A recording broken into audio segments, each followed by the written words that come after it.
Eto, mainit na balita mga idol. Triple tower combination ng Gilas sa FIBA World Cup qualifiers.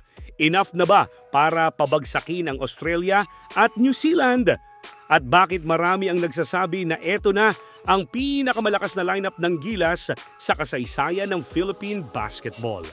Pero bago yan, like and subscribe lang mga idol para sa latest basketball news and highlights.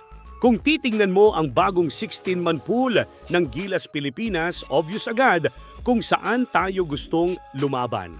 Frontline dominance.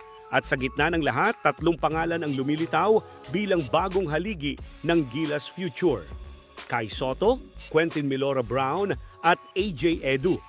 Sila yung tipong bagong trinity ng frontline na kapag nagkataon, magiging pader na kayang makasabay sa mga Asian rivals gaya ng China, Australia o New Zealand. Unahin natin si Kai Sotto and why he is considered as the heart of Gilas. Kahit galing injury, Kai remains the franchise piece ng Gilas. Standing 7'3", hindi lang basta rim protector si Kai. May shooting touch sa labas, kaya kayang mag-stretch ng depensa. Sa FIBA level, bihira ang ganyang kombinasyon. Matangkad na marunong bumasa ng pick and roll at pwedeng maging go-to scorer sa poste o spacer sa labas. Matatandaan na 4-0 tayo last year sa qualifiers nung naglaro si Kai sa Gilas.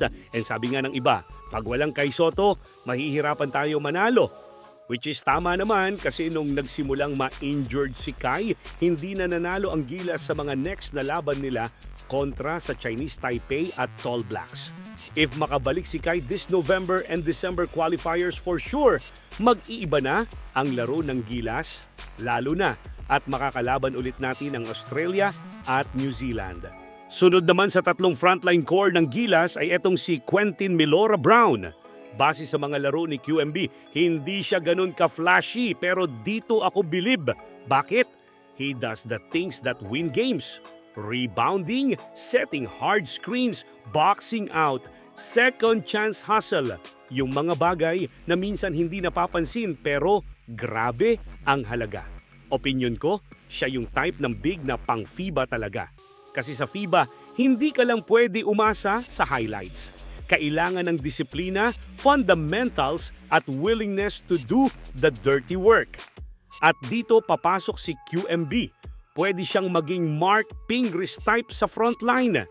Hindi laging star sa stats, pero siya yung dahilan kung bakit lumuluwag ang laro ng mga scorers. Kung long-term core pag-uusapan, QMB is the balance. Kung may Kai na star at Edu na defender, siya yung magpapasolid. Ang ikatlo sa tatlong frontline core ng Gilas ay etong si AJ Edu. Sabi nga ng fans, kung may pangalan na lumalabas as a fan favorite sa Asia Cup run, yan ay walang iba kundi si AJ Edu. Yung hustle at yung never say die defense niya, parang pinanganak na pang-Gilas talaga.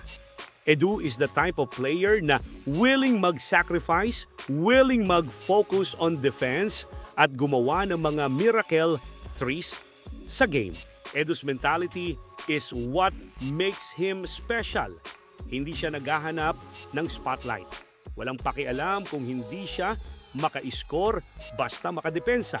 Pero bonus na lang yung mga points niya kapag kinakailangan, pwedeng corner 3, putback dunk o weak side cut.